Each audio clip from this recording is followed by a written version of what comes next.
Hello. Welcome back to the channel.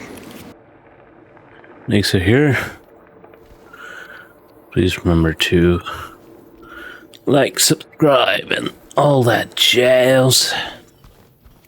Appreciate it if you would. Yeah. I feel somewhat off today. Thanks for tuning in. Oh dear. Welcome to another exciting edition of Trick or Treat, where Oh, no. you answer our questions correctly and win a prize beyond your wildest dreams. Or you fail to answer correctly and receive the punishment. Oh no. It's all in the hands of our lucky contestant, James Sunderland. James, are you ready to play Trick or Treat?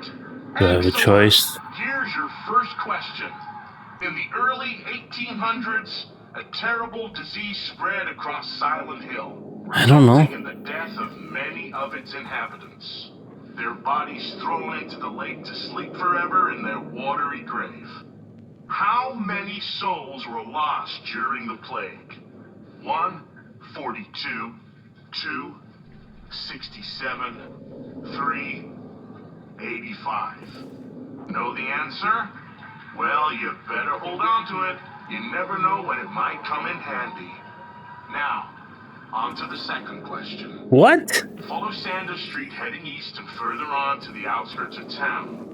One and only one road will take you towards the lumberyard and the cemetery. Oh no. What is the name of that road? 1, Bachman Road. 2, Munson Street. 3, Wiltsey Road. Did you get that? I sure as hell hope so. And for a third and final question, Silent Hill witnessed a gruesome murder a few years back. A brother and sister were playing in the road when they were attacked and chopped into pieces with an axe. Torn flesh, smashed bones, splattered blood. What a terrible tragedy. What a gruesome end to such innocent lives. One of the victims was a local boy named Billy Locay. But what was the name of the other victim? Billy's sister. 1, Miriam. 2, Heather. 3, Julia. Well, that's the last of our questions. Have you got it all figured out? If so, fantastic. The time will soon come to collect your prizes. But be Yeah, I'm careful. cheating. If you're wrong, well, looks like that's all the time we have for today, folks. Thanks for tuning in. See you somewhere, sometime, in sickness or in health. Yeah, I'm cheating. Bye. You cheat. It's fine. What the hell was that? So the answer is 67 people died in the plague. The road leading out of town is Whitsey Road, and his sister's name was Miriam. So the answer, so the code is 231. So yeah, we're gonna cheat.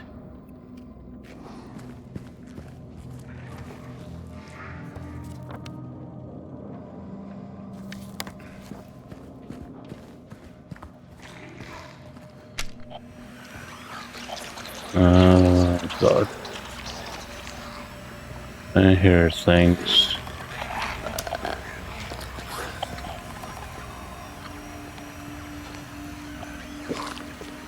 There's a thing where I can sneak up on it. Nope. 2, 3. 1, 2. Huh? Wait.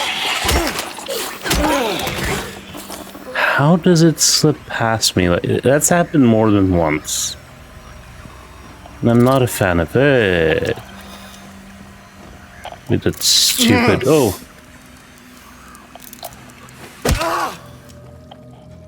I haven't seen you in a while. Syringe. think the syringes heal you up completely. At least I hope they do. 58 bullets, okay. And about 20 shotgun shells. Should be enough, I think. Hopefully. Okay. Here I go. Probably saw something. Usually how it happens, like I think I see something and then it is there.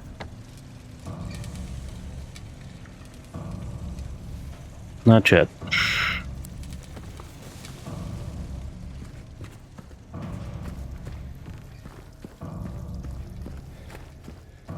Did you guys cheat on tests back in school? Leave a comment if you did. Like, I was absolutely horrible at cheating. Like, I saw people. Oh god, this guy. Ooh, that's free. It's literally standing in the corner waiting for me. I was absolutely horrible at cheating back in school.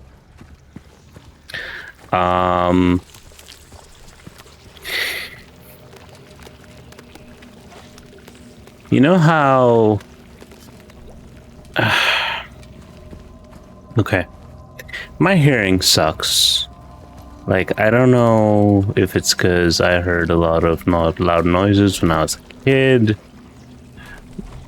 I don't know if it's because my mom always yelled at me. I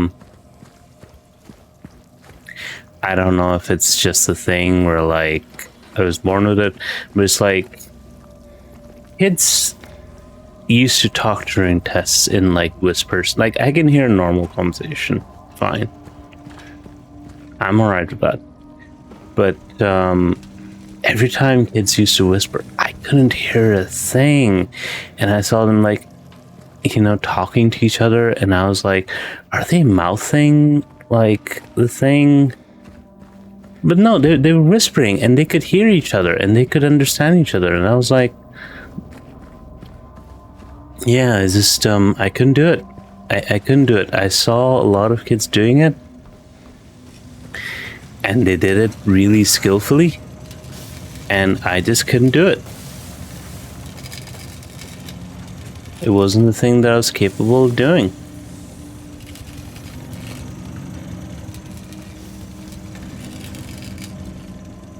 So...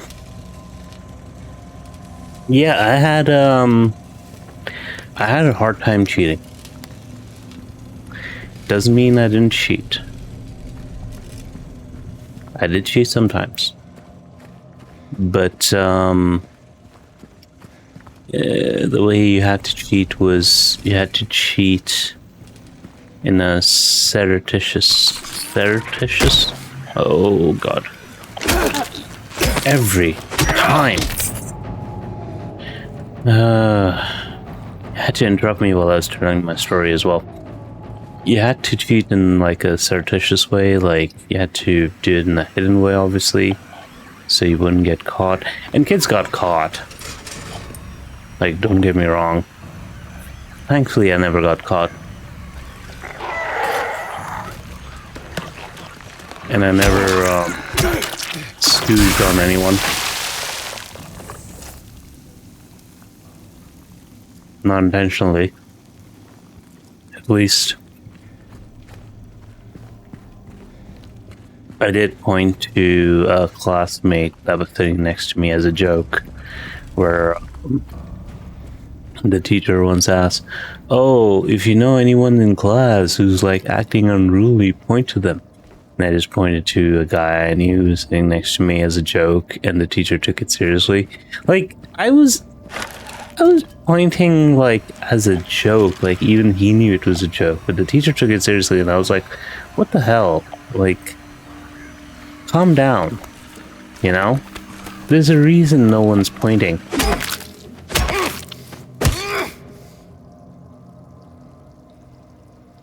There's a reason no one's like, stooging on anyone, No one wants to. Like, take a joke for what it is, seriously. But yeah, she was not one of my favorites, and she was not someone who,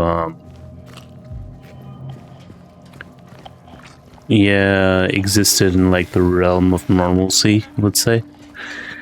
But yes, back to the cheating. Yeah, so the way I used to do it,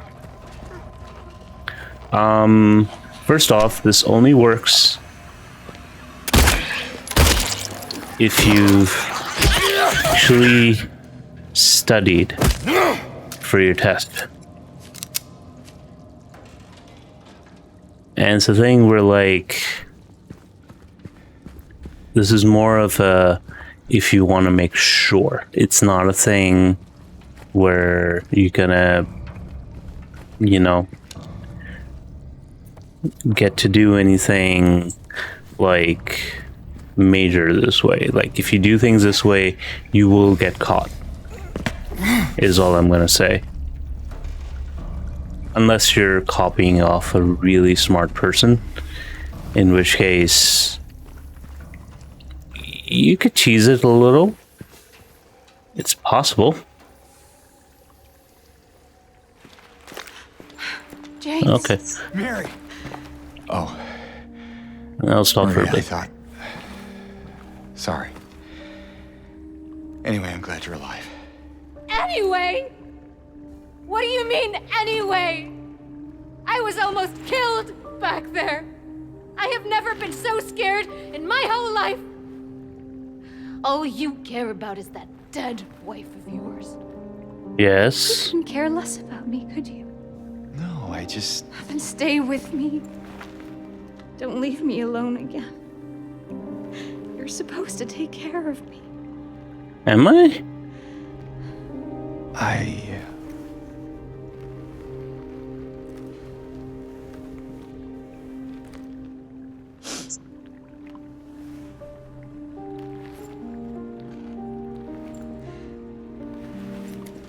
So what about Laura? You found her? Yeah, but she ran away. What? Well, we have to find her. Yeah, you really seem to care about that girl. Do you know her? I'd never met her before. I just feel sorry for her. She's all alone, and I don't know, for some reason I feel like it's up to me to protect her. And you're roping me into your Come on. protection scheme?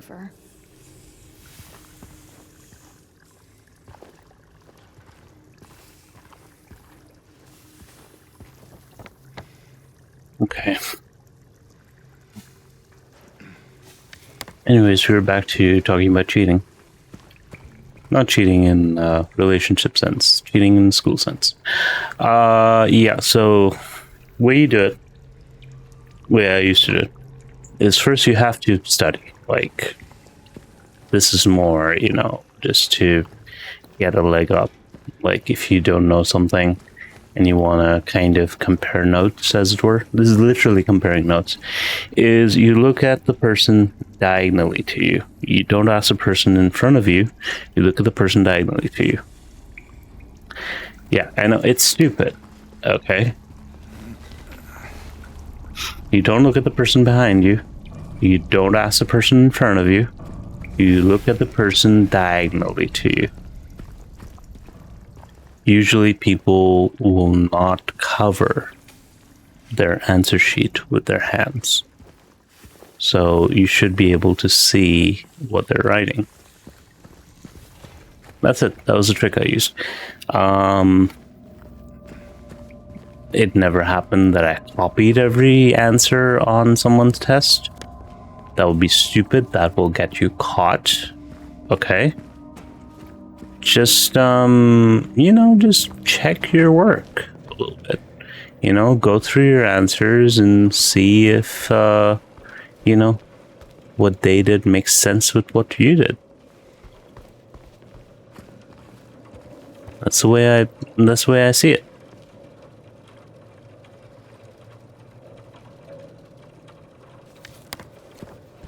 You know? And this does require you to put in the work. Of course, I am a special case where I was not able to... I did not have the skills to cheat that other people did. So I'm a special case. You might be a different case. There's... What the hell is that? Well, what do you know? A stroll in the rain. How romantic. Maria, Ew. what are you talking about? I'm trying to keep things light, James. Just humor me. Yeah. Sorry. Someone could be pissing from up there, honestly. It's not rain. Definitely not rain. And it disappeared. Oh, no, it didn't disappear. Okay. Yeah.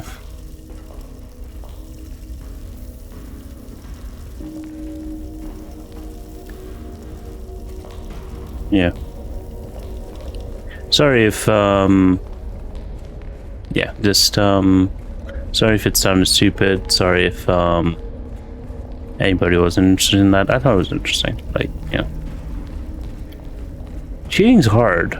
Like, and the thing is, there's a lot of people who will argue that cheating is wrong and you shouldn't do it. And you know, oh my God, what's the point of like when you're a parent? That argument makes sense. Okay? Cheating's wrong. Why should you do it? Like, you should put in the effort. Is that what I think it is? I don't know. What do you think it is?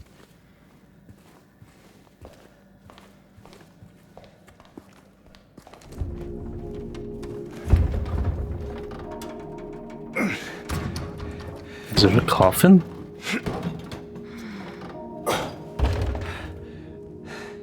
Having trouble there? Yeah. You think you could give me a hand? Me? No, You're me. supposed to be the big man around here. How's a little girl like me supposed to help? Oh God. He's insufferable. Fine. First you want help, next you don't. That was easier. Oh, God. That was way easier.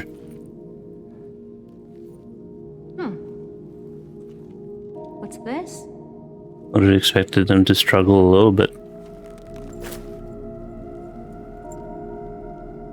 Another ring? Cute, is it? Here, why don't you take it? I don't want it. You have it. He literally wiped her hand. So, where'd you know? Come on. I don't know. I think I know where those rings belong. I don't.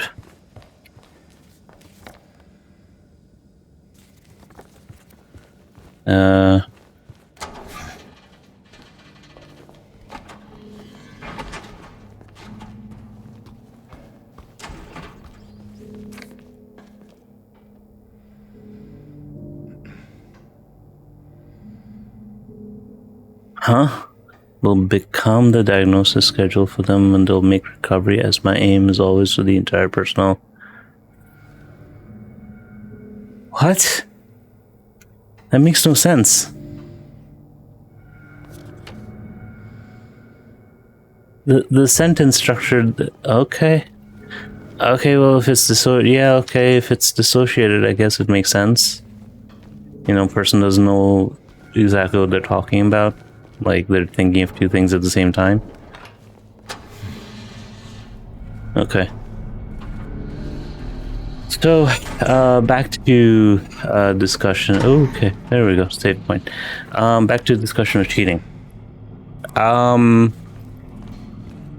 Yeah, when you're a parent,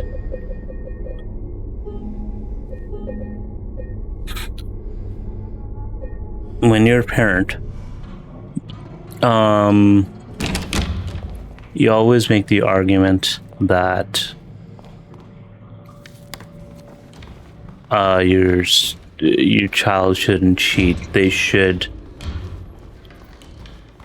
make the thing happen with their efforts. They should, you know, they should put in the work. You know, work hard, and you'll be rewarded. And it's a very nice sentiment. It's a very nice sentiment. It's very nice that you think this way. Oh, there we go.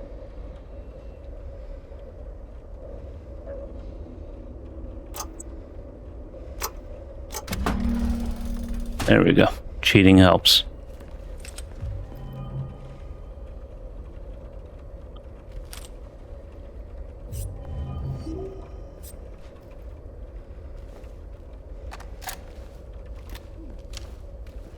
So,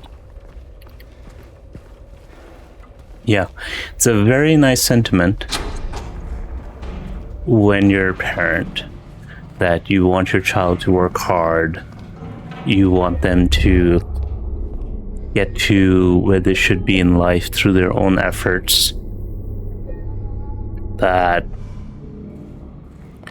you don't want them to cheat. You don't want them to get unearned accolades.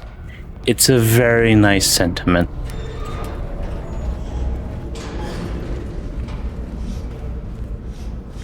Here's the problem with it. When you're a kid, life's hard. Like, especially if you have overbearing parents. Like I have overbearing parents. I have overbearing parents. They're still overbearing. That's a lot of freaking pressure. You struggle.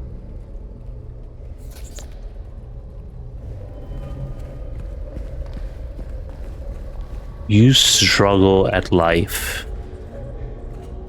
You struggle to make them proud of you, to gain their affection, not gain their affection. I shouldn't say that. That's true for some, not true for others. You struggle to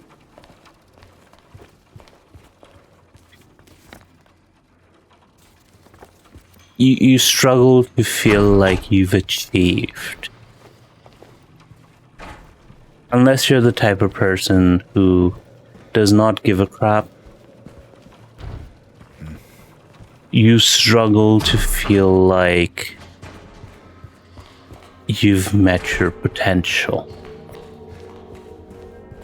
That you've become the person they want you to be. Because every parent wants their kids to succeed. Every parent wants their kid to come first place, to have all the accolades, to have everything in life. Like, be a success. You know, every parent wants that. Every parent wants their kid to, like, stand at the top of the mountain and go, I made it, and it's all thanks to my parents who pushed me along the way. Every parent wants that sense of pride and accomplishment for their kids. It's not possible.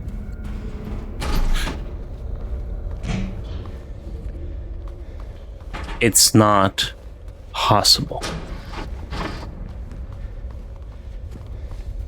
There's only ever gonna be one person on top. Alright, let me just Does it go on the lady at the door? Is that what he's talking about?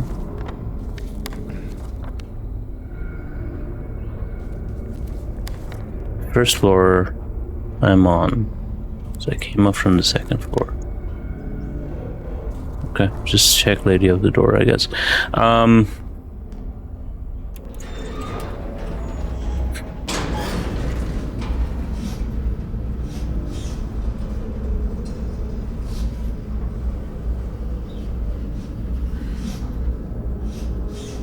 If you're a parent, you want your kid. What is that? James? What's wrong? Let's just get out of here, okay? Yeah, I don't know.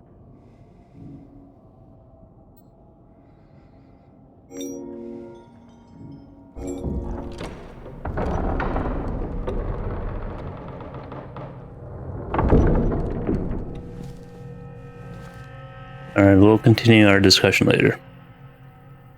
What's wrong? I thought you wanted to get out of here. I know. It's just... Not that way, though. something doesn't feel right. You kidding me? Everything doesn't feel right. It's gonna be fine.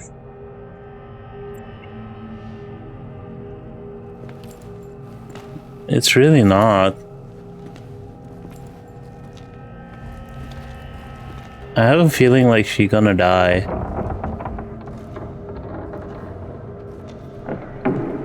And Laura's gonna come around and blame you or something.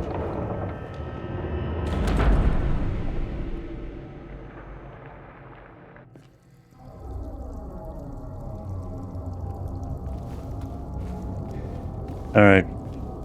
Let's see.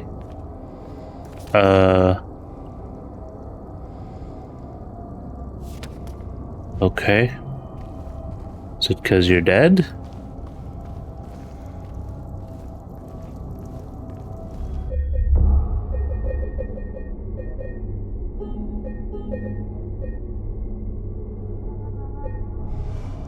Yeah, so getting back to our discussion, everyone's not gonna be in first place. Everyone's not gonna have success. It'd be great if it was true. And honestly,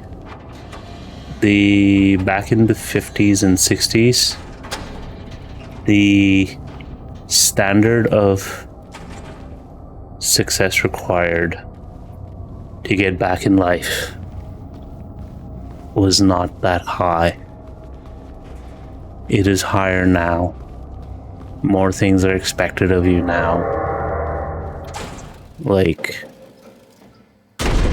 we'll pick this up in a bit.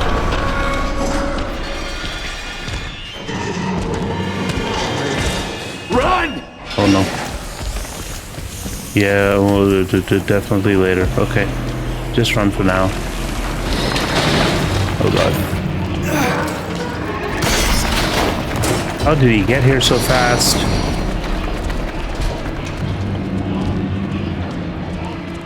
And why are you wearing high heels in a town that wants to murder you? Just go! Oh god. Do not stop, do not stop, do not stop. An elevator! Come on. Do not leave her. Do not leave her. Do not leave her.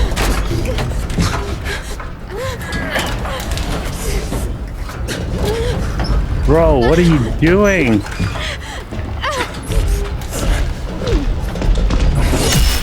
Oh.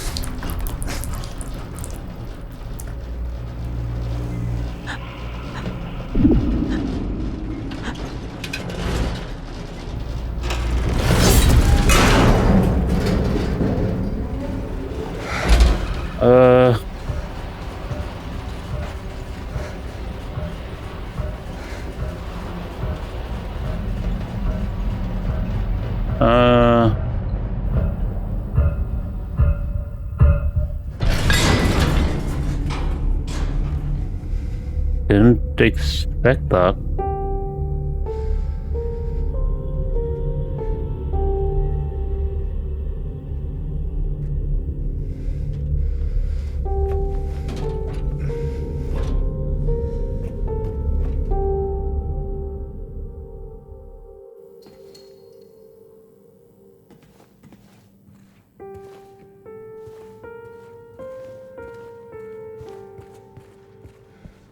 Because of the thing where he has to be alone no matter what he does.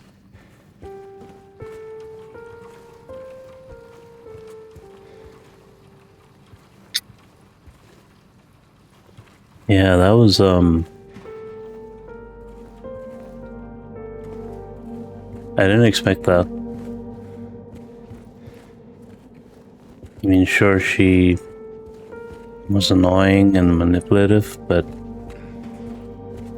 damn, no one deserves to go out like that.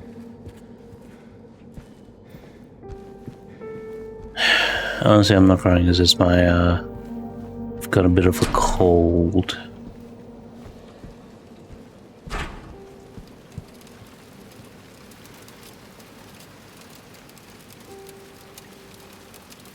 Right circumstances like him to the other side. The other side perhaps would not be the best way to phrase it. After all, there's no fault between here and there. Lies on the border where reality and unreality intersect. This place both close and distant. Something illness, I cannot argue with them. I'm a doctor, not a philosopher, even a psychiatrist, and like the director. Sometimes I have to ask myself this question. True that to us, his imaginings are nothing but the inventions of a busy mind. But to him, there's simply no other reality. Furthermore, he's happy there. Must be that.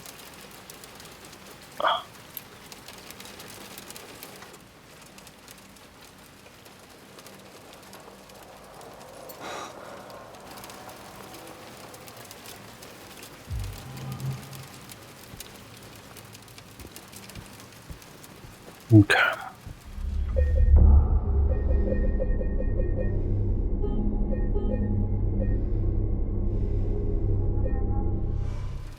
Like, do they represent parts of his psyche? You know, the things that he's pushing away? Or something?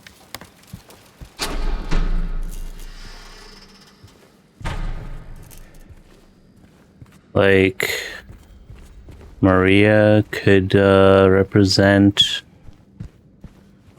his sexual attraction to his wife. And I'm trying to remember. Laura's blonde as well, right? And he's blonde as well. So Laura could represent his childlike nature.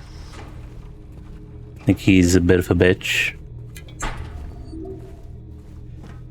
That sort of thing. You know, he's constantly running away from himself. He doesn't like himself very much. Like, you know, as a person.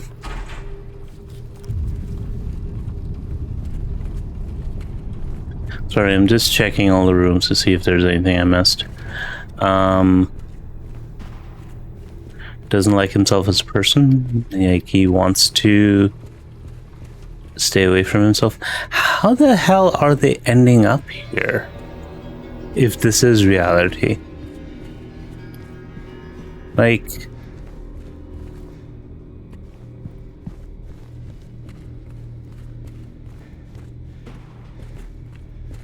They shouldn't be able to, right?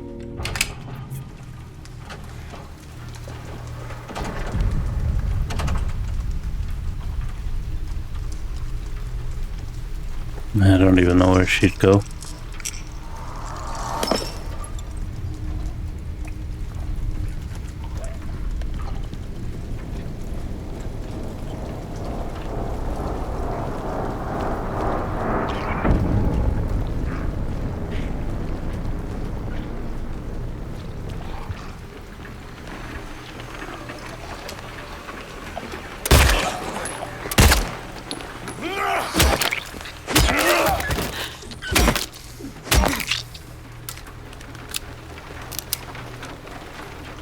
Yeah. Alright, I'm gonna... Yeah. So discussion. I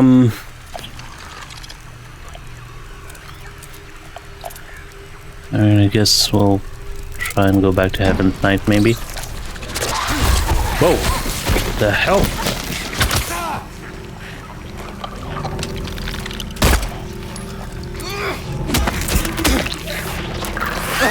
Whoa.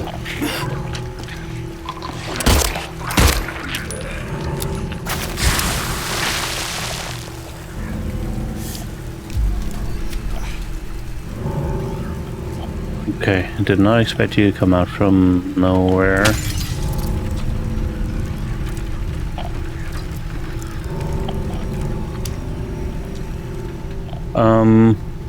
Yeah, so discussion. You know, while we're trying to avoid getting eaten to death or whatever. Yeah, I mean, it's hard. Like these days, like it used to, I don't know if it was easier in the old days, because like I didn't live through the 50s, I didn't live through the 60s, I didn't live through the 70s, but like I'm guessing the pressure to perform back then was, oh god.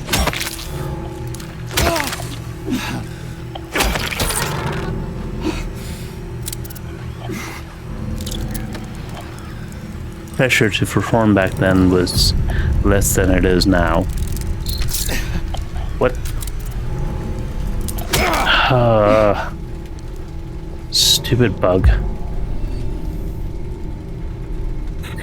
I would guess the pressure to perform back then was less than it is now. That,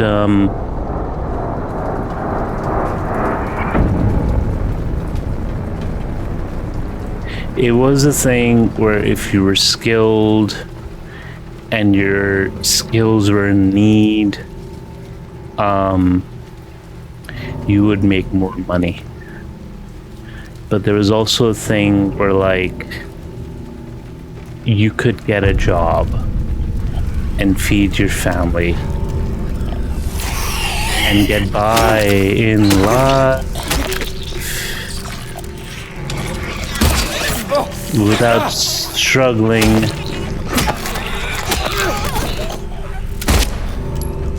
to an oppressive level.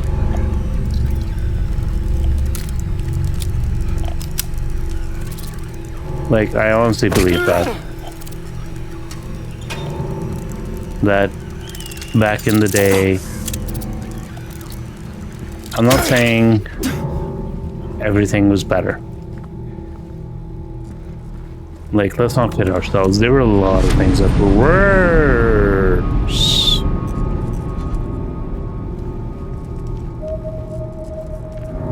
Okay, that freaked me out. There were a lot of things that were worse back in the day. I'm not saying that they weren't. And I'm sure that people struggled. And there was asbestos. Like, asbestos was everywhere. Cocaine wasn't coke. Life was certainly cheaper, is the word I would use. It wasn't better, it was cheaper. But,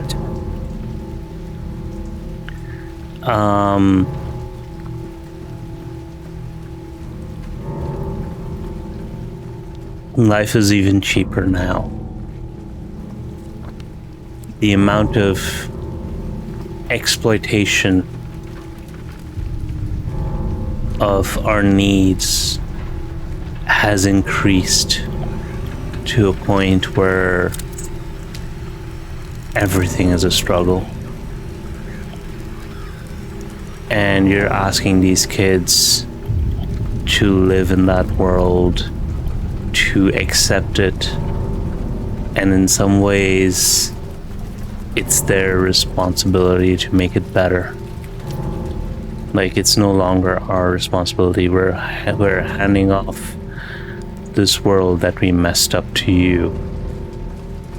Make it better. That's a lot of pressure.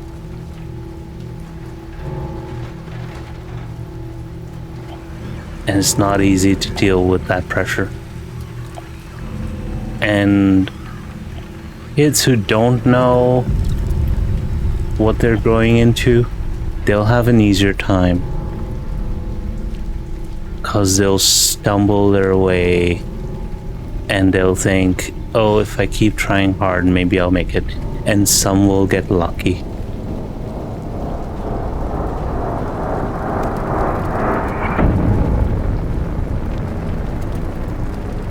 But most are gonna have a horrible time.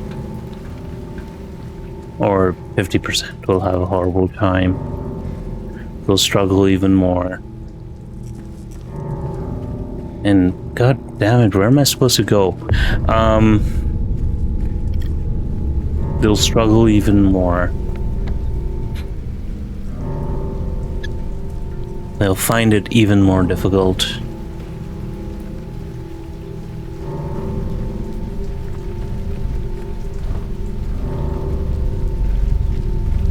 Everything they do is gonna be judged at a much higher level than was judged for us.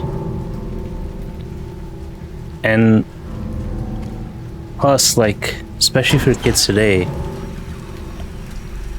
the amount of things that they have to deal with and learn and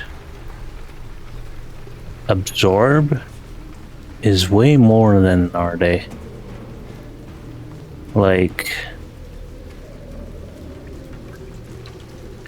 I see what kids today are doing, and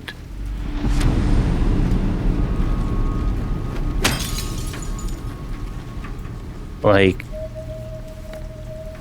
I am seriously impressed by their resilience, their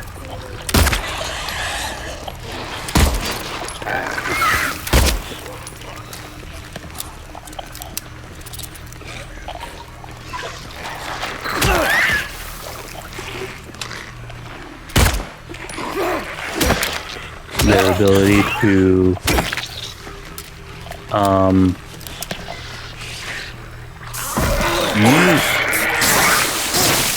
God damn it.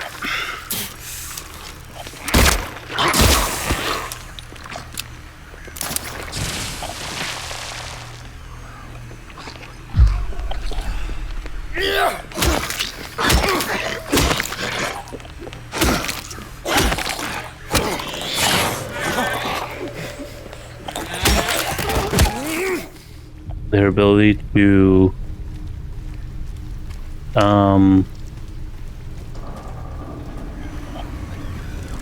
adapt to this world, their ability to you know, see things for what they are more than a lot of us ever did. Like, a lot of these kids are smart, like very smart, and like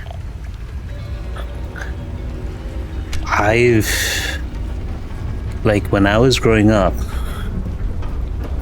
like, I realized that there was a lot of bullshit in life when I was 12. Like, let's be fair, it's not like it's a secret. Like, life has an extreme amount of bullshit. But kids today, they're realizing it from a younger age. And I wouldn't say they're getting used to it, but they're managing to navigate it. So,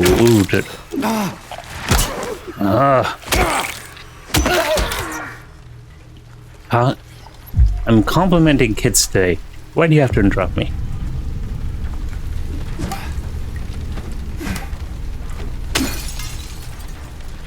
So, yeah, where was I? So, they know how to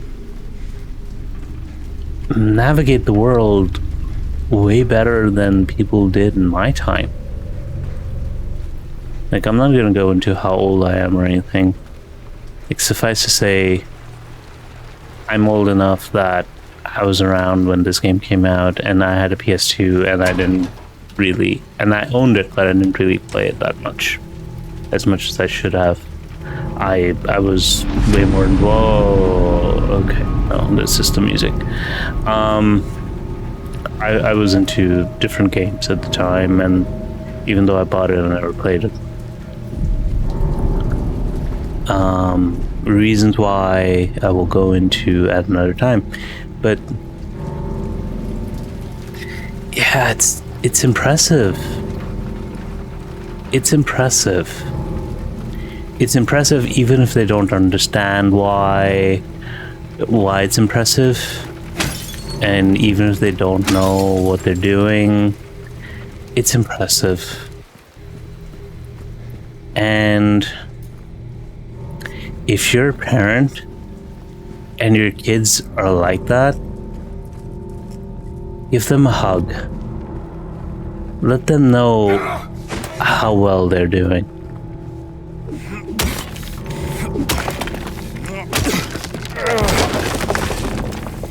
Let them know they're breaking the walls. What?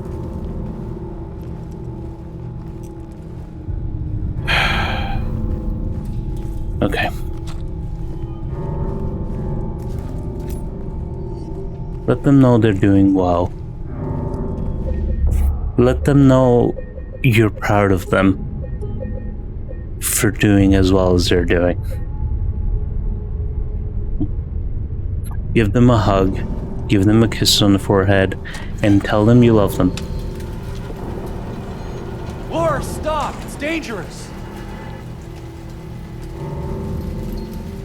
If you're uncomfortable with saying you love them, get over it.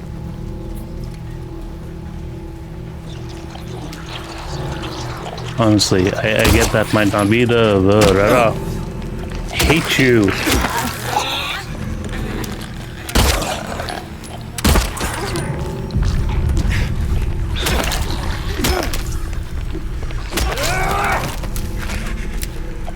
Okay, don't tell them you hate them. Just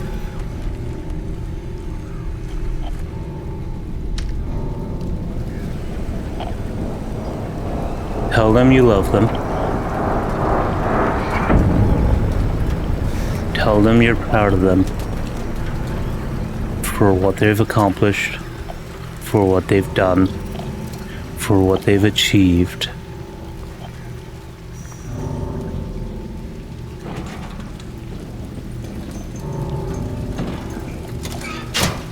Tell them you know they're working hard,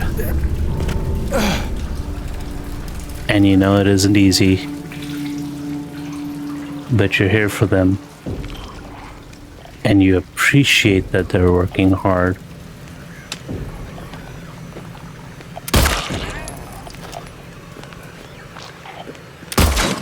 Tell them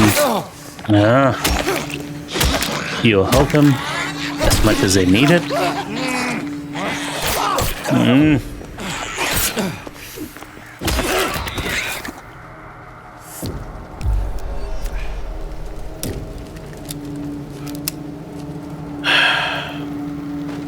Yeah, so just tell them is what I'm trying to say. Don't think that they know it. Don't think that they'll understand through your actions. Don't think that just because you pay the bills,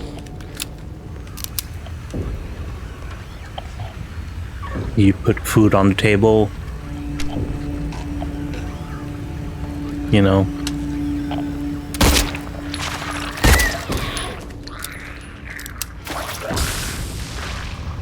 don't think just because you're providing for them and making sure they don't starve and making sure that they have a roof over their heads and that they have a bed to sleep in at night.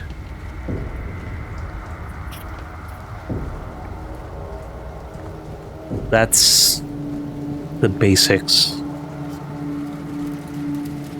And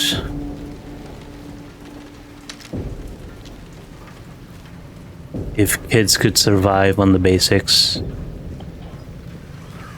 there'd be no reason for me to even be talking about this. There'd be no reason for me to be even bringing any of this up.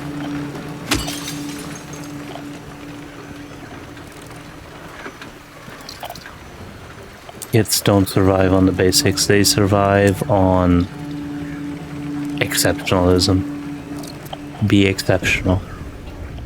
Go the extra mile. And it will come back to you.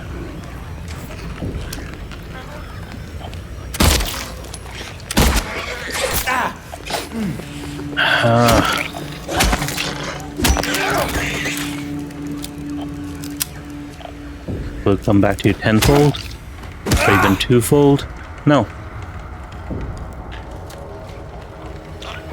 But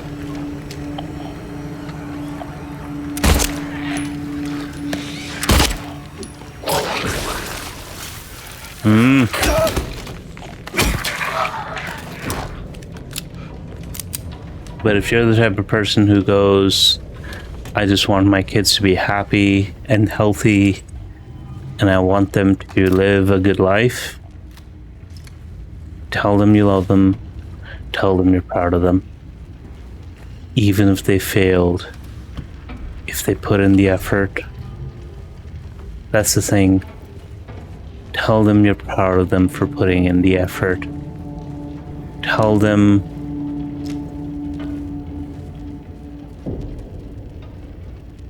how much they matter.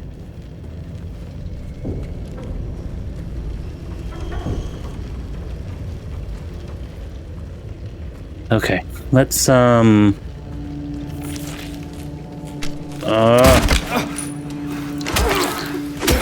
I'm being nice. You're ruining that for me. Anyways, I was gonna say, let's leave behind the melodrama. Let's leave behind the pontificating and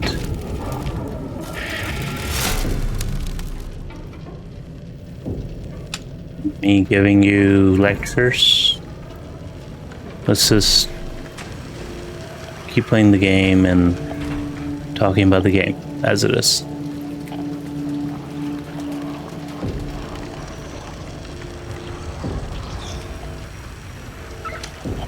God damn it.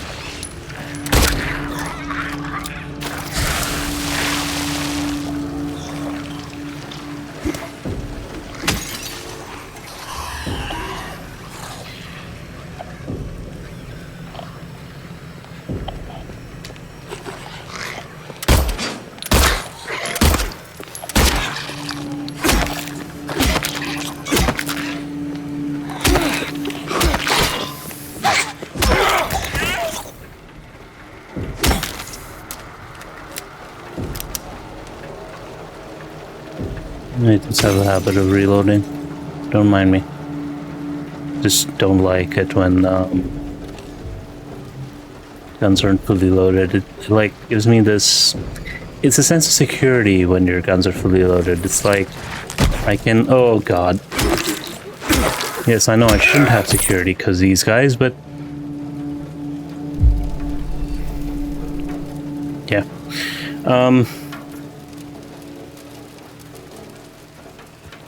Yeah, having my gun fully loaded, it just gives me a sense of security. Like I can let 10 bullets into someone, not someone, like into these monsters. I don't own a gun in real life.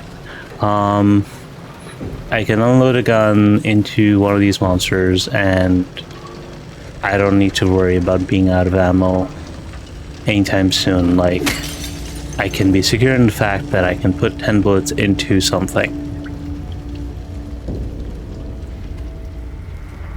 At least that's my thought process.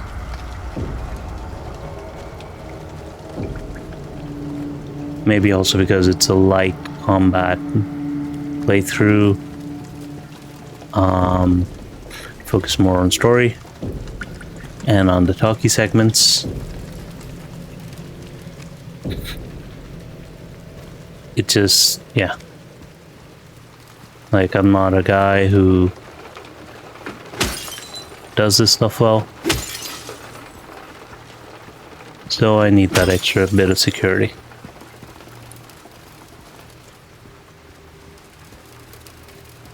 Where am I going?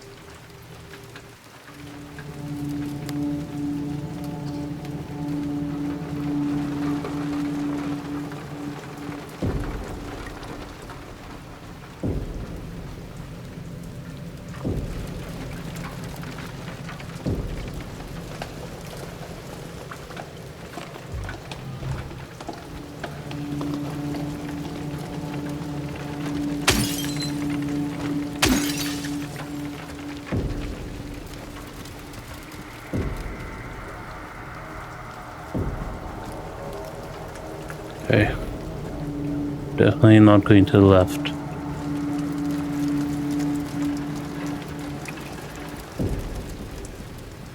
So it's definitely a thing where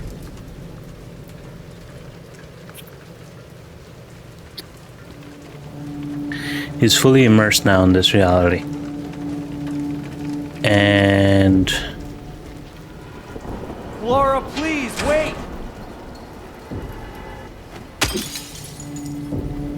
the hospital was a start for it. And I think it happened when he separated from Maria. The further away he got from her. Where am I?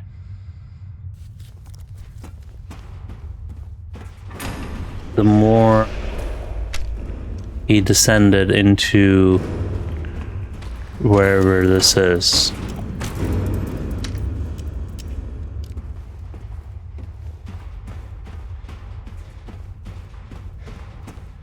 What is going on?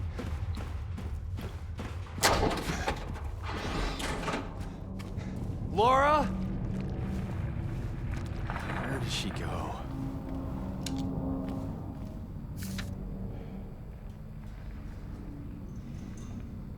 He was on bold enough to station, not bold enough to march it forward, follow the map. There's a letter and a what? A letter and a what?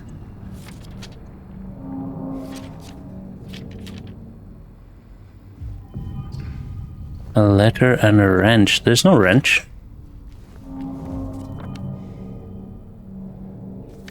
Okay.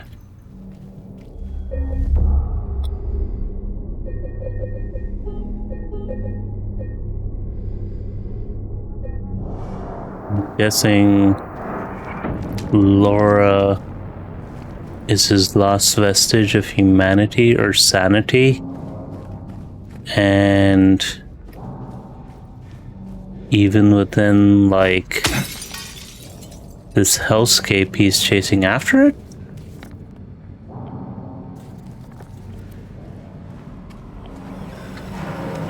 I mean, if I had to interpret what's happening,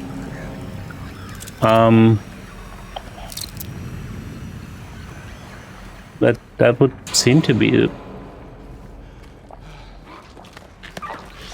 God damn it.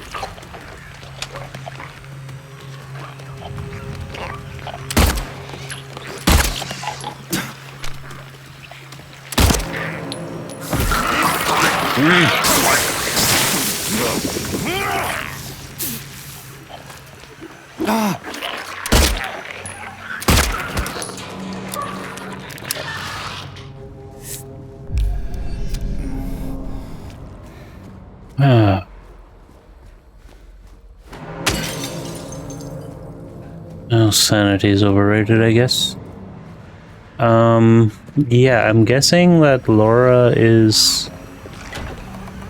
Oh, god damn it.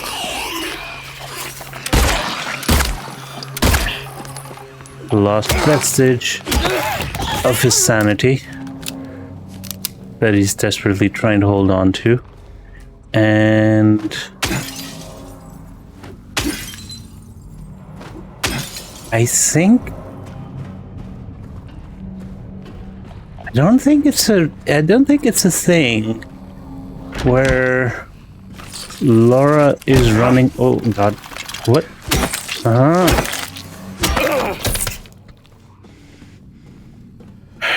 Well, you gotta interrupt me while I'm monologuing.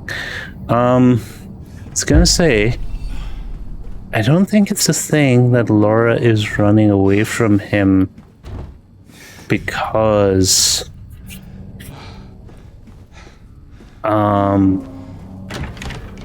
his sanity is leaving him or anything of the sort. I think there's a thing. Oh, there we go. Yeah. I think that. God damn it.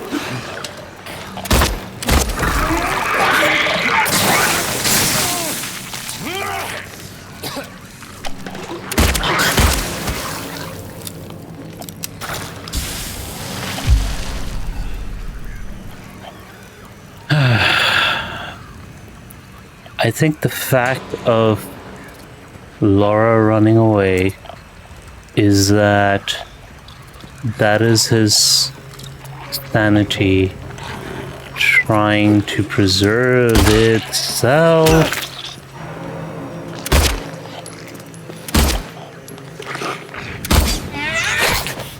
from James trying to like obliterate it, the last bit of it. I think that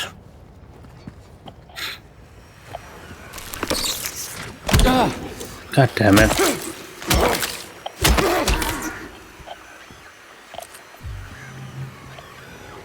I think that James chasing after Laura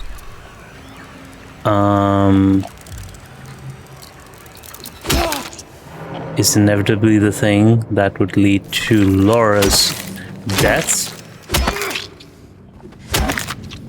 Because that's what happened to Maria.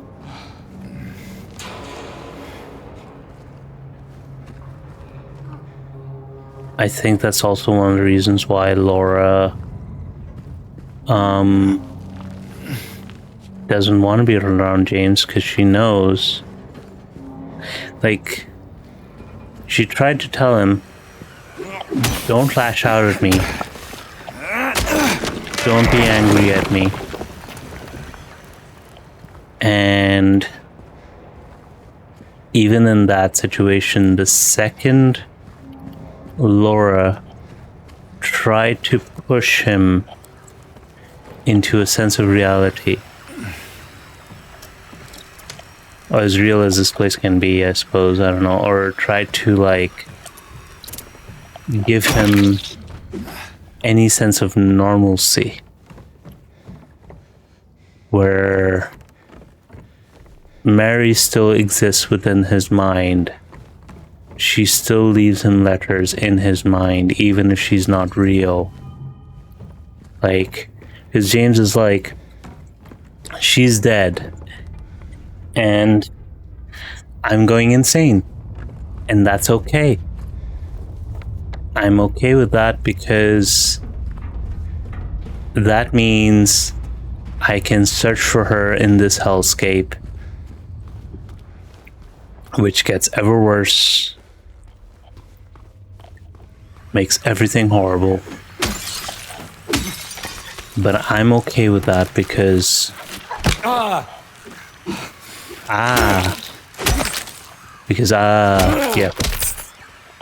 because Mary's here, and finding her is more of a priority, even though it doesn't make sense, even though it means nothing in the long run, even though she's probably not here. Like, he knows she's not here. He's going on a, you know,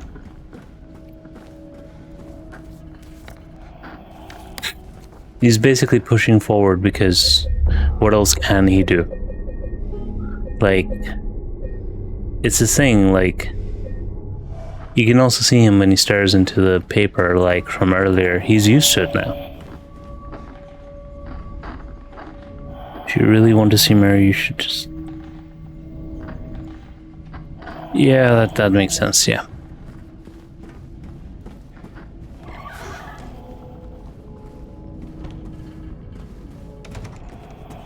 Like, he's pretty much headed to hell, so, you know. Like, insanity, essentially. So it makes more sense that, you know, like, if he dies, he'll see her again. And the insanity will stop.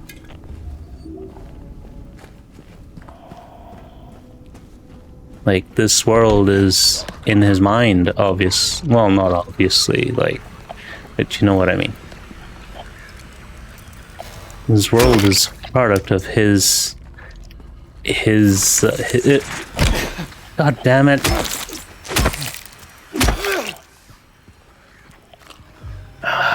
It's like every time, like, you know, you take a step away from where you're supposed to be, it just, that thing comes out and it goes, hey, you're not supposed to be here. Go over there. Get back in line.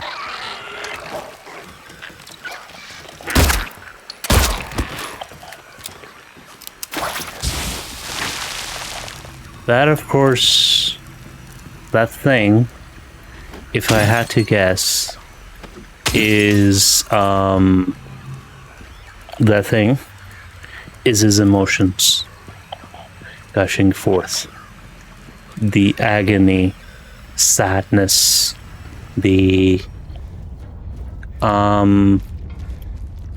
misery that he felt from losing Mary. He's slowly killing it bit by bit. He's slowly driving it out of himself.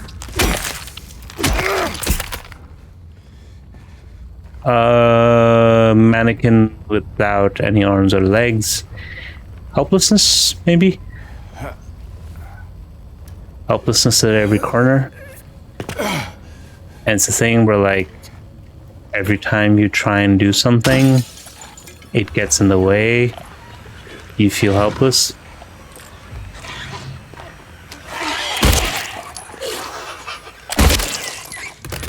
It doesn't want you to do anything. It doesn't want you to have solace. Knife. Self-harm. Hitting yourself. Because nurses are used as a representation of healing, of caring.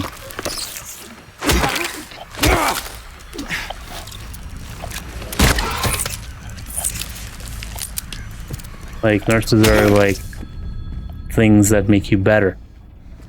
So when you're in anguish, when you're hurting, you're self-harming as a way of taking the pain away. And of course, the more you self-harm, the more your health decreases, the more you fall into hopelessness, the more your health decreases. Of course, hopelessness is not the same as self-harm, because hopelessness can lead to self-harm. But self-harm has more real-life consequences. So it hurts more.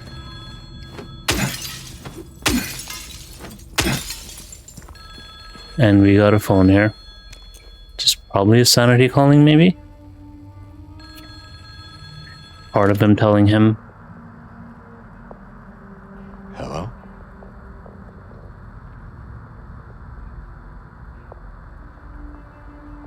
Anyone there? Of course, he's having trouble hearing his sanity.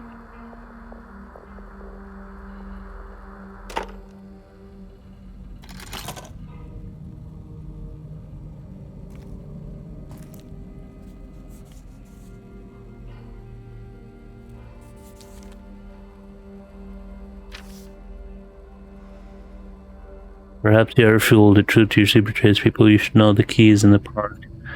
The feet of the praying woman. The wrench will open the gate. The key will lose the abyss.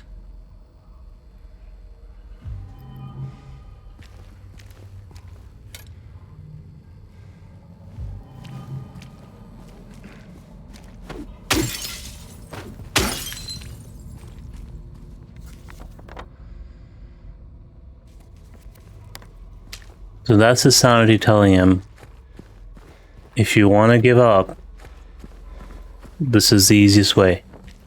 That's his mind talking to him, telling him, hey, I want to help you, but you know what? You're in charge. If this is where you want to go, here's the easiest way. Go for it. I'm not going to stop you. And I think there's an element of protectionism there, which sounds bad. Like, you know, your body's trying to kill you, essentially. Or your mind's trying to kill you. But I'm still saying, you know, trying to protect you. It is. Because your body's thinking, like, hey, maybe if it's really bad, he'll snap out of it.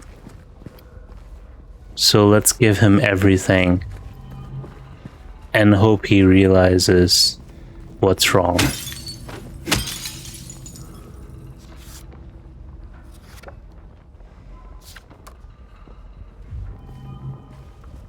Because nothing else has worked this far. Nothing else has made him better. And everything else is just making him slowly descend.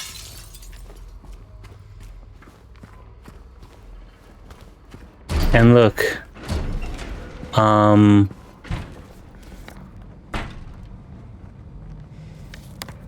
like the second he finds these crumbs to explore, the second he's finding these hints that there's somewhere else to go. I haven't seen him mention Laura once. Like, he cares about his sanity when he's reminded of it, but it's not a priority. He's not gonna do everything in his power to hold on to it. He's gonna do what he wants to do. And if that means he goes insane, so be it. Who cares? It's only his mind. He wants Mary. And if that means that, you know, he gets messed up, he's stuck in this hellscape forever, cool. That's what it is. That's what his life is now.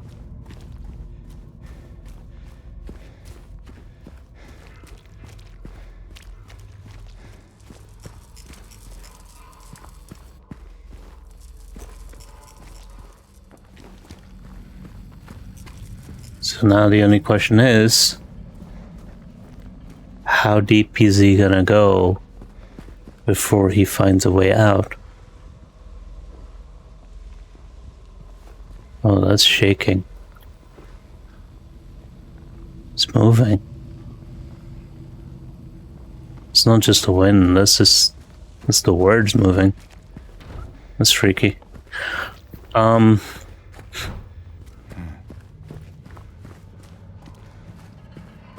Yeah, his mind is saying, okay, you want to go down this path, I'll help you. And hopefully you'll snap out of it. If you don't, I don't know what else to do, buddy. Like, if you die, you die. You made your decisions. You did.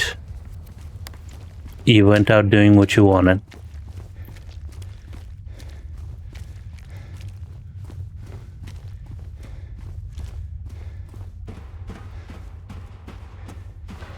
Like,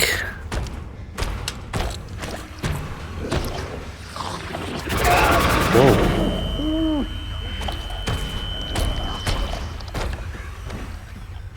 Let's go 2 mouths this time. There's more than one of them.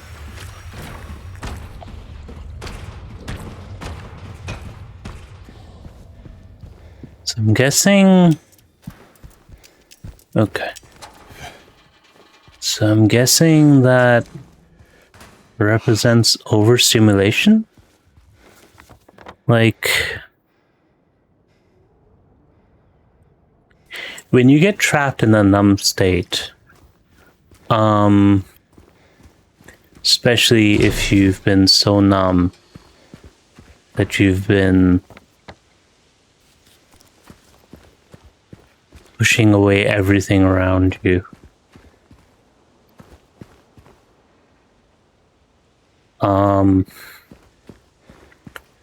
Something normal or everyday stuff, it doesn't have the effect on you it once did.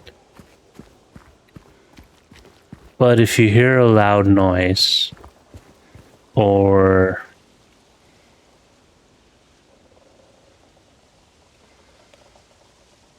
yeah. But if you hear a loud noise or if you see, well, I mean, you're not paying much attention, so seeing something horrible maybe won't really help. I mean, it did affect him when Maria died. Okay, it won't let me read it, but oh, there we go. Some veterans born died to the people lived evil all to Mars' memory lives on. Okay, same one. Yeah, when you hear a loud noise or you get a sudden shock to your body, a loud noise will do it. You can't function. You stop. You just kind of shut down for a few seconds. It becomes hard for you to do anything.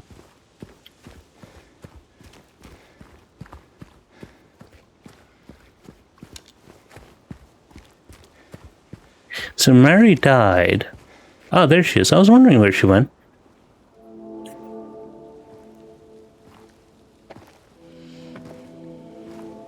Hey. So she represents his suicidal tendencies, maybe? Are you feeling better? Or maybe his regrets? This place is different from what I remember. Or his trauma? I Like guess his memories? things never really stay the same, do they?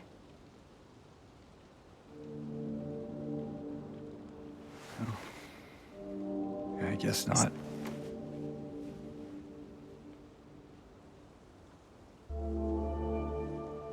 I don't Angela. think she's here anymore, James. See? Who? Mary. Or his mother? Or mother? My mama? Yeah. She doesn't... Oh, I get it now.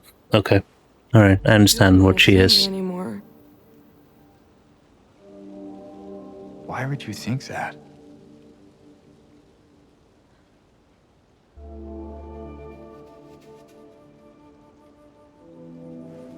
anyway.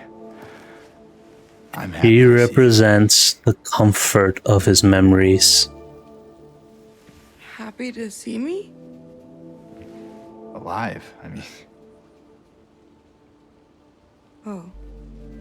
Yeah. You still have my knife? I better get going. you still don't want me to go with you? If we stick together, we might just make it out of here. Out of where? This town. Silent Hill.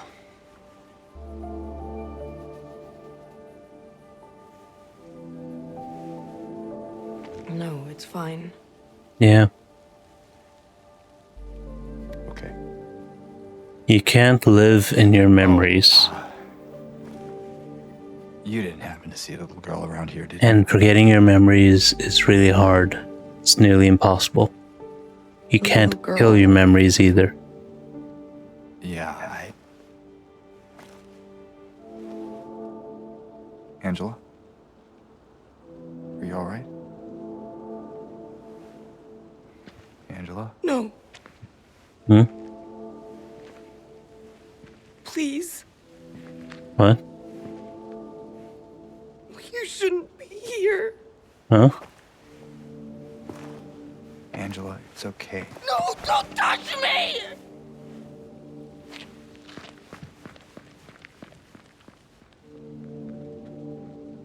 That means there's a part of his memory that he's locked away, that he doesn't remember. And every time he touches it, it causes him pain.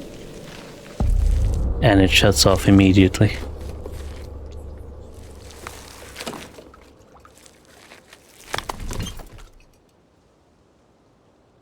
So he doesn't actually know what the memory is.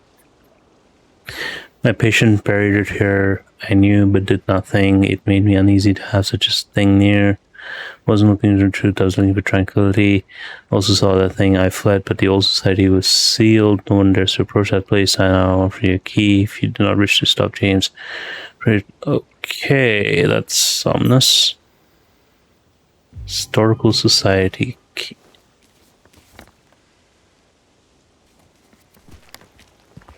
Yeah. So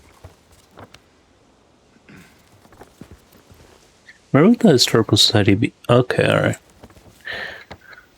It's at the end of the road. Yeah, so what was I saying? Memories, yes. Traumatic memories. If a memory is extremely traumatic, there is a higher chance it will get locked away in your mind and you will run away from it.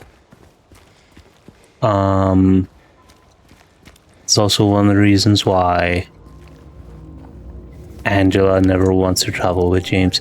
You can't live in your memories. You're not supposed to travel together. Maria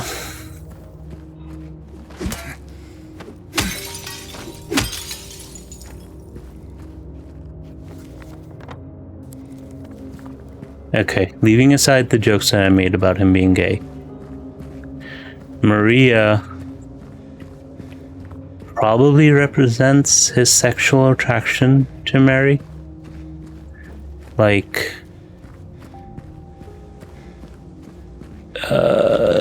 don't know if this is true of women, but you know, when you're with a person, sexual attraction is part of it. It's not the whole part. They're important to you. You want to be with them. But sexual attraction to someone is part of why you're with them. Now, The reason why it makes him uncomfortable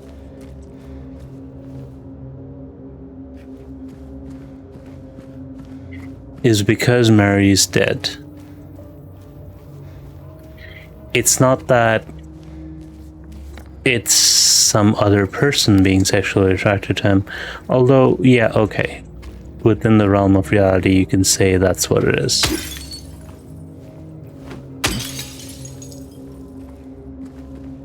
It's more that he's thinking, she's dead, and I'm still thinking about her body.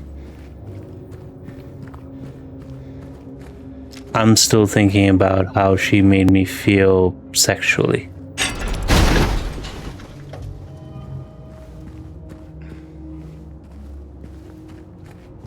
I'm still thinking about what she meant to me in bed rather than what she meant to me in life. And there's a sense of guilt for that. There's a sense of, this is wrong. I shouldn't be thinking this way. And then at a certain point, when you get stuck in, your insanity, when you get stuck in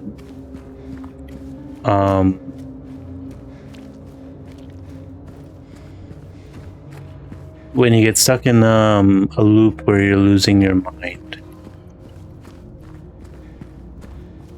that sexual attraction fades away. It's no longer the thing you're looking for. I don't even think he cares about finding Mary at this point. I think part of him is truly trying to find a way out of Silent Hill. That's why he asked Angela if he could come with her. He was like, maybe I can find a way back if I think of the good time. Maybe I can find a way back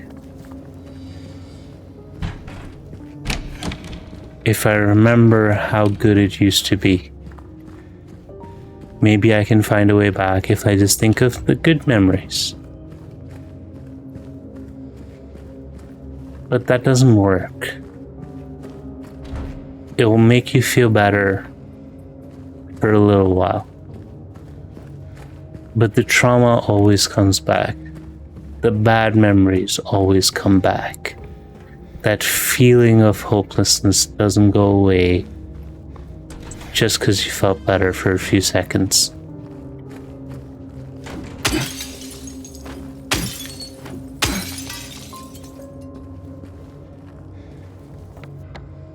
It's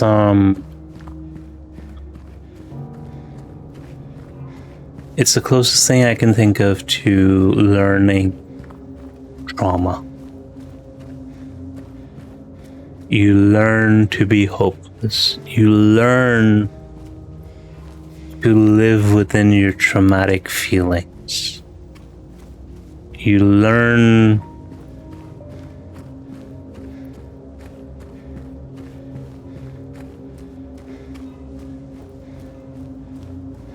to hate yourself more.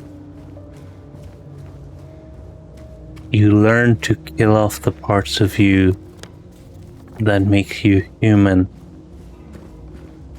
that make you exist. Eventually, your feelings stop mattering. Your memories stop mattering. Your sanity stops mattering.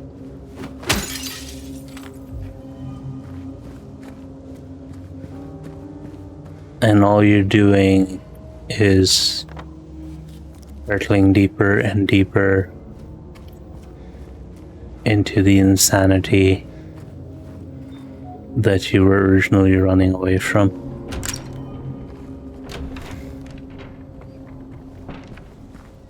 What is the garage lever for?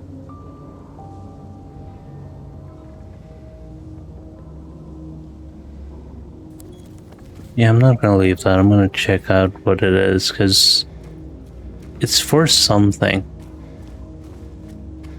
Can't just be for something in there, because, like, would the game actually make you go back all the way just to get something like that? Like, I'm guessing it would, but still. Okay, I won't know. I'm gonna take like 5 minutes thinking back to it.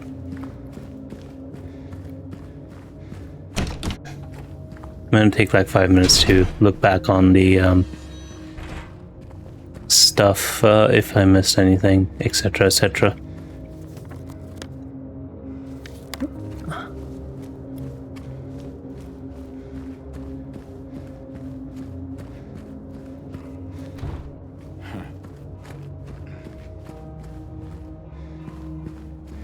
Because I feel like if this isn't the end of the journey, this is pretty close to it. So it's worth like just having a once over, seeing if this thing goes anywhere. Especially if it opens a garage of some sort.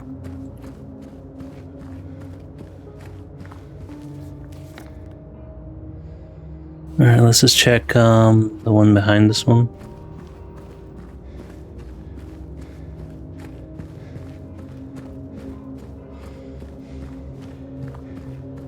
I think it's worth it. Just to check. Yeah. Alright, okay. Alright, I'll give up. Let's go. Alright, we're going to the place and we'll do a save, because that's a save. And because I took you on a wild goose chase, I was gonna save once we got to the Silent Hill Historical Society, because I was gonna save and end the stream once we got to the Silent Hill Historical Society. But because I went on a wild goose chase for the last few minutes, I will persevere on for another 10-20ish minutes till the next save point. Or the same save point if I end up coming back to it.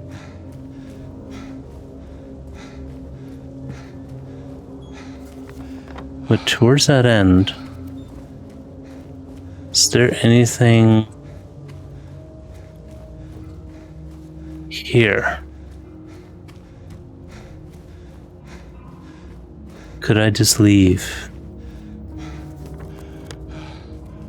It's a road out, so could I just go?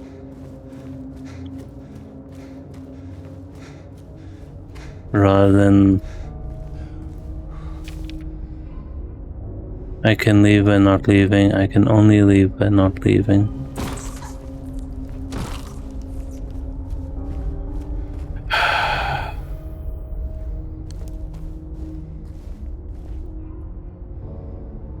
That is obviously James. Like another version of him.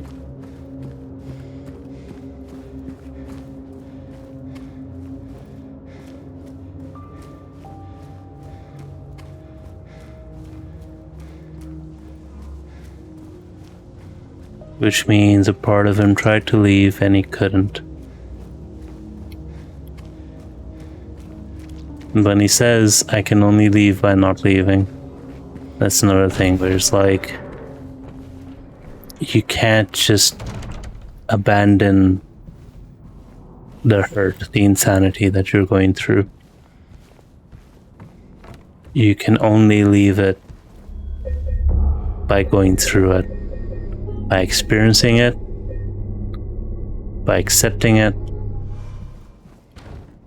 and by moving on, or by finding a way to deal with it. Whether it's with guns, a lead pipe, whatever.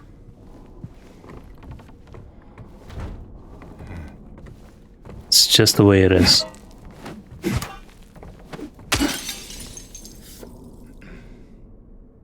Can't even tell what this is.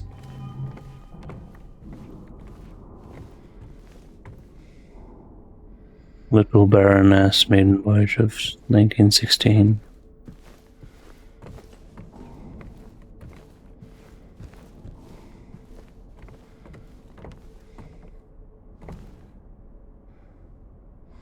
Is that the pool? Can't even tell.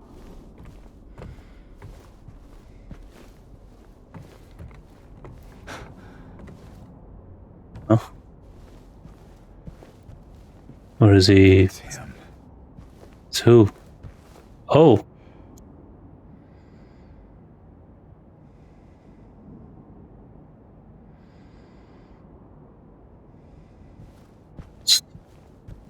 What does Pyramid Head represent?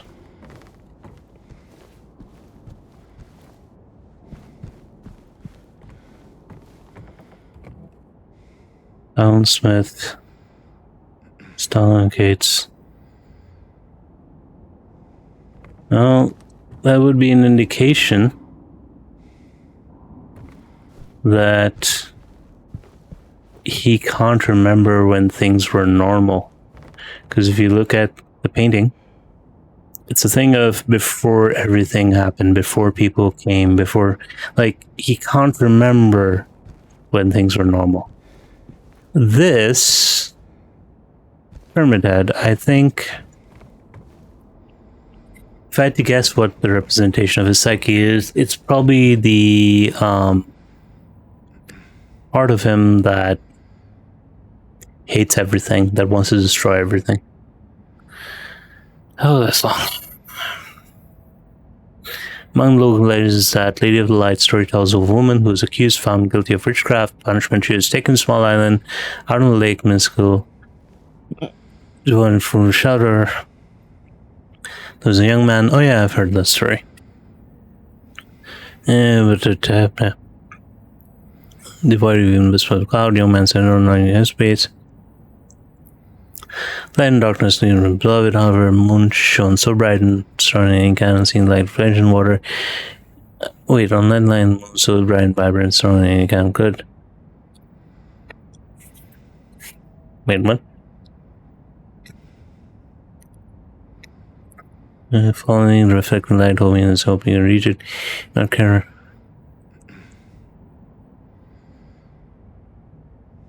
Wait, he was in being. That's a different one.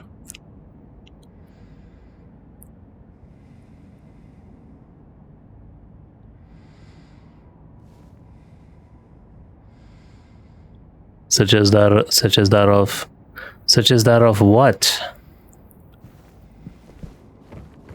They always cut it out because they don't want to talk about religious persecution. Wilt's Coal Mine. Okay, that's the road. Yeah, so it's also on the road out of Silent Hill.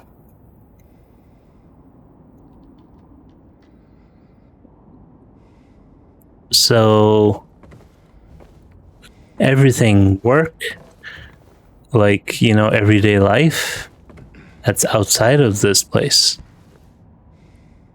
Hospital was built to respond to the Great Plague, followed by a wave of immigration. Thanks. Thanks, guys. Plague caused by immigration. That helped. That was a hole I fell down, I'm guessing. Silent Hill. I don't even tell who they are.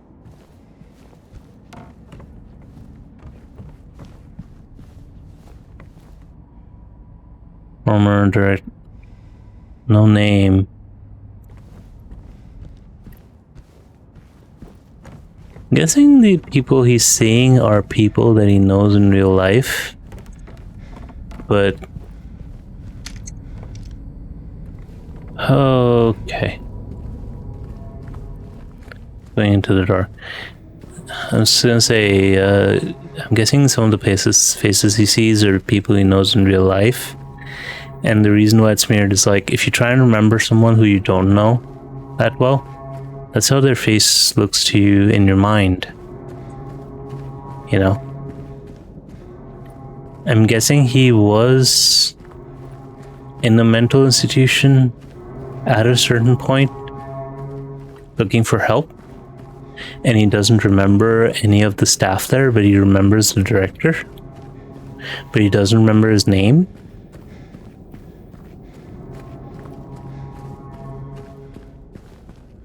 How far down is this?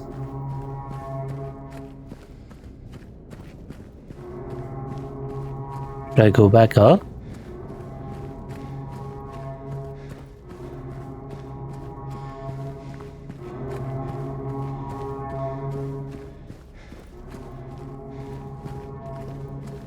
I feel like I should go back up now. Like, what the hell? I'm just stuck here.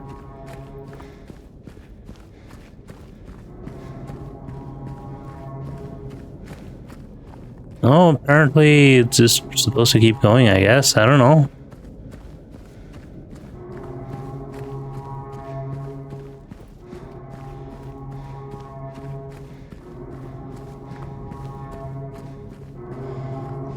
Okay, there's a door.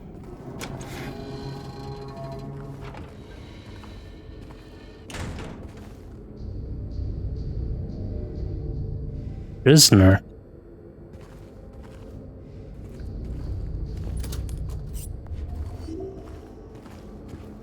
Prisoner.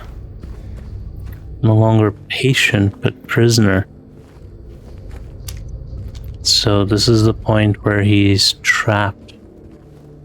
He's no longer in a state where he can help himself.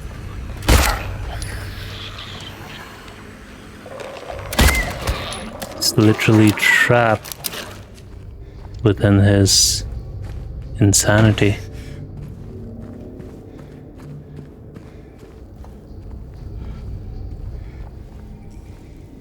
So these are probably these guys probably represent surface emotions, which sometimes explode, and the other ones are probably the deeper emotions, which, you know, come out more frequently. Prison camp. Death by okay. Execution in the prison, death by skewering, strangling, introduces. What?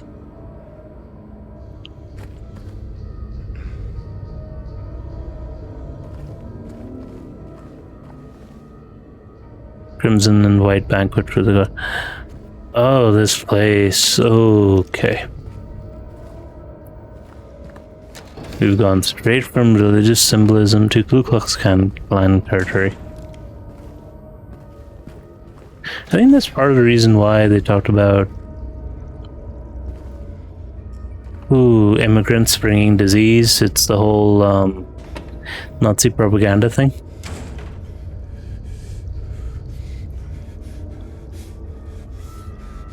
Yeah, here it asks you to jump 2 or 3 times. It's literally asking you, do you want to plunge deeper into the darkness you're stuck in?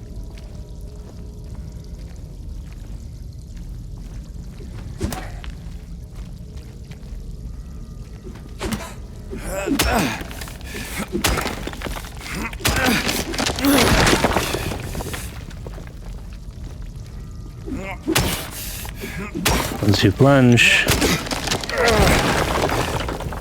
you have to find a sense of normalcy.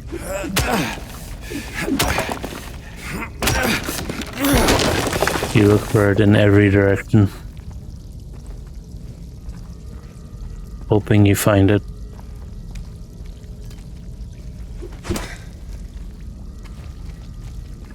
You take the first exit you come across, and you never know where it might lead.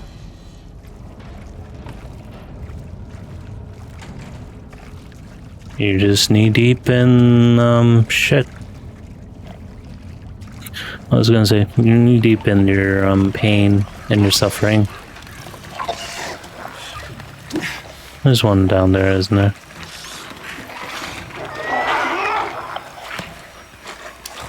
Yep.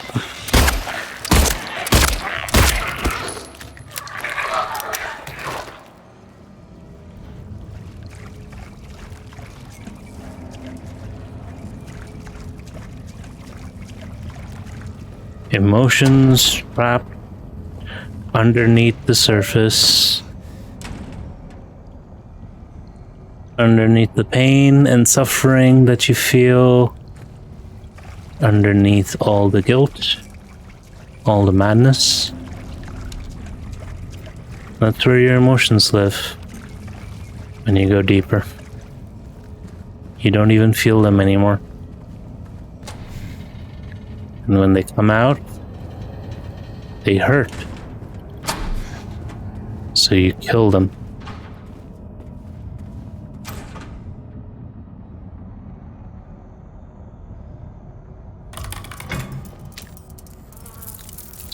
But I swear my flashlight went off on its own. What the hell?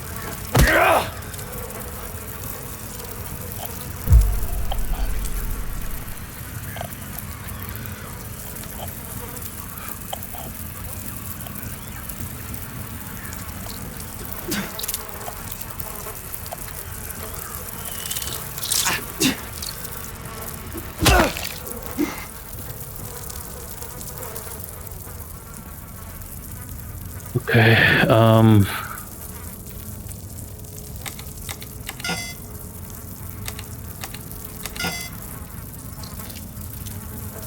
what is with the light? Stop.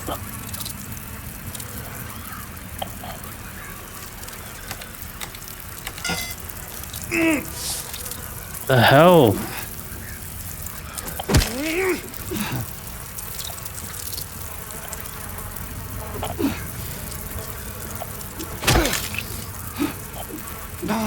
Ugh. Oh, don't make me waste shotgun shells.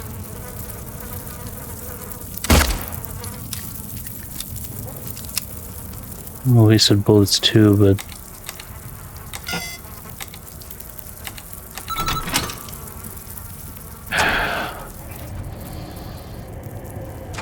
Way out is...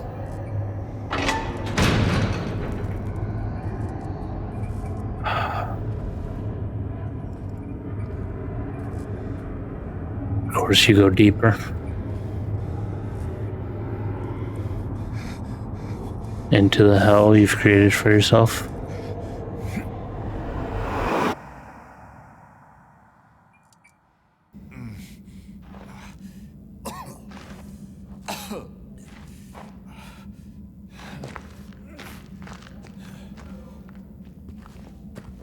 Until there comes a point where you're so used to it that even when anyone else sees it and sees how horrible it is, it all seems normal to you.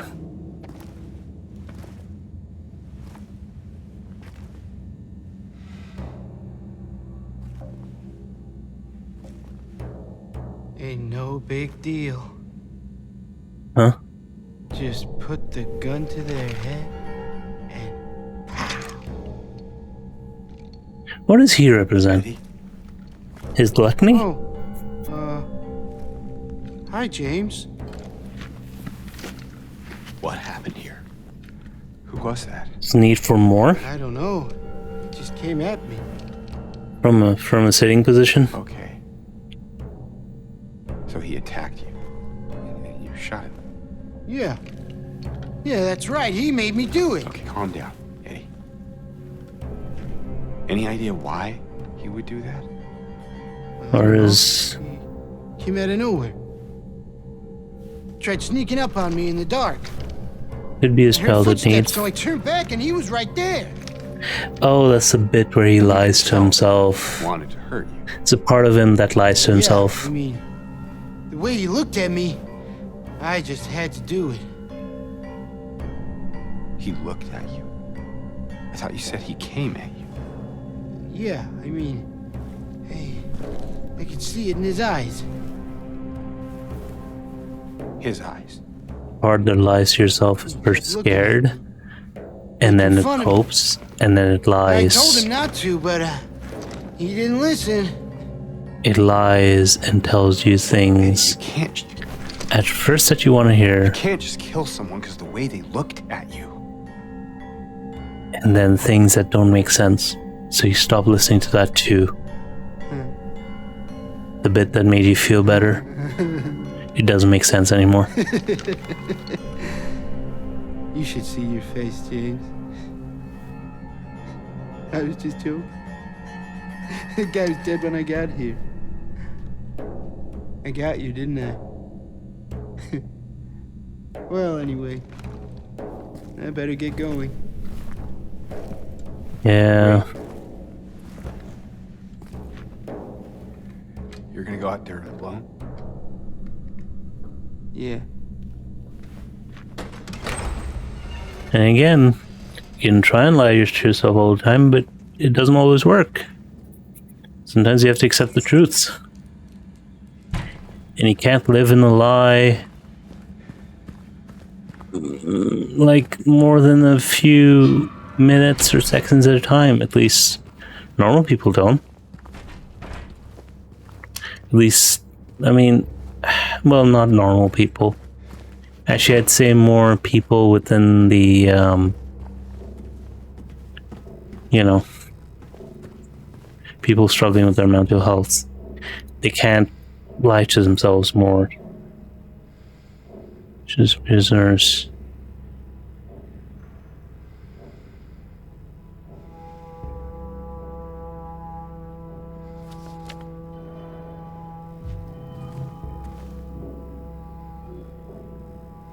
You got a hunting rifle. That's cool.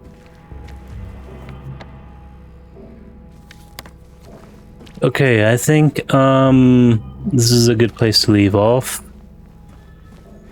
Interesting discussion today. Makes for some topics if you guys want to talk about it.